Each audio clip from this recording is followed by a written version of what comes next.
مخبر صادق صلی اللہ تعالی علیہ وسلم نے یہ ارشاد فرمایا تھا کہ دجال کو جو مسیحا سمجھتے ہیں وہ یہودی ہیں.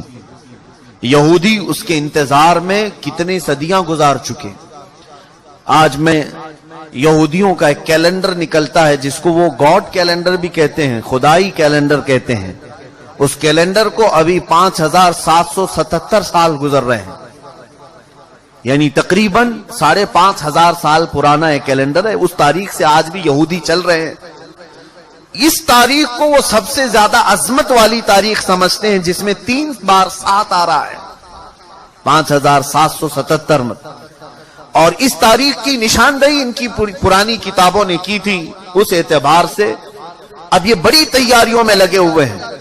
میں یہودیوں کے ٹاپک پر اگر عرض کروں کئی دن چلے جائیں گے, کئی دن, کہ یہ آج پوری دنیا کو اپنے شکنجے میں رکھنے کے لیے, سارے انسانوں کو اپنے غلامی کا طوق پہنانے کے لیے جو انہوں نے کیا ہے وہ ہماری سوچ سے بھی بہت دور ہے. ہمیں وقت کہاں ہے یہ سب چیزیں پڑھنے کا اور سننے کا. گیم میں مصروف کر کے جو ہمیں رکھا ہے, ہمیں آپس کے ایک دوسرے کی لڑائیوں میں جو مصروف کر رکھا ہے, سوچنے کا بھی وقت نہیں دیا جاتا. یہودی اپنے مسیحا کا انتظار کر رہے ہیں, دجال کے آنے کا انتظار کر رہے ہیں, اور وہ انتظار ان قریب ان کا ختم ہونے والا ہے. مقدس کتابیں جو آسمانی کتابیں ہیں, اگرچہ وہ رد و بدل ہو گئی, لیکن جو باقیات ہیں تورات میں یا تلمود, یہودیوں کی مقدس کتاب ہے, old testament, new testament, Bible, یہ جو مقدس کتابیں جن کی ان کے نزدیک ہیں, ان کی عبارات, ان کی آیات کے مطابق دجال کے آنے کا زمانہ بہت قریب آ چکا ہے. دنیا کے 3 بڑے مذہب جس میں عیسائی, مسلمان, یہودی, پرانے بھی مذہب, عیسائیوں کے نزدیک بھی دجال کافر ہے, مسلمانوں کے نزدیک بھی دجال کافر ہے. صرف یہودی اسے اپنا مسیحا سمجھتے ہیں, اور ان کے بڑوں نے یہ سارے پیشن گوئیاں کی ہیں کہ اس مسیحا کے آنے سے پہلے تمہیں دنیا میں کیا کیا کرنا ہے, وہی تیاریاں وہ کر رہے ہیں. اب آپ کو سمجھ میں آئی ہوگی بات کہ یہودی اتنا انٹرفیئر کیوں کر رہے ہیں, پوری دنیا میں گھسپیٹ کیوں کر رہے ہیں. آپ کو پتا ہے, انہیں بتایا گیا ہے کہ اگر تمہارا مسیحا تمہارے سامنے آنا ہے تو پوری دنیا کو تمہیں اپنا غلام بنا کر رکھنا ہوگا. ہر جگہ تمہاری حکومتیں قائم ہوں گی جس وقت وہ مسیحا تمہارا اترے گا. بہت ساری علامات میں نے ان کی کتابوں سے پڑھی ہیں, انجیل میرے پاس رکھی ہے. بہت ساری چیزیں یہودیوں کو یہ بشارتیں دی گئی ہیں کہ تمہارا مسیحا اس وقت اترے گا جب اسرائیل میں, یعنی سارے یہودی جمع ہو جائیں گے. یہ مقدس زمین پر ساری دنیا کے یہودی جمع ہو جائیں گے. یہ جمع ہونے کا کام 70 سال پہلے سے انہوں نے شروع کیا ہے. اور اس کے بعد ایک اور انہیں بشارت دی گئی ہے کہ انجیر کا درخت جب تمہارے ملک میں پھلنے پھولنے لگے تو سمجھ لو کہ تمہارا مسیحا آنے والا ہے. انجیر تو سمجھتے ہوں گے آپ. یہ بہت ساری وہ باتیں میں عرض کر رہا ہوں جو عام تقریروں سے ہٹ کر کے ہیں. میں صرف اس لیے عرض کر رہا ہوں کہ ایک نئے سال میں ہم قدم رکھنے جا رہے ہیں, اور ہم یہ اب نئے سال کیا کیا گل کھلانے والا ہے اس سے الرٹ کرنا یہ میری اپنی ذمہ داری ہے. انجیر آپ جانتے ہیں, انجیر کے پھل کے متعلق میں نے تحقیق کیا تو تقریباً 1800 سال سے اسرائیل فلسطین کی زمین پر انجیر کا درخت اگا ہی نہیں تھا.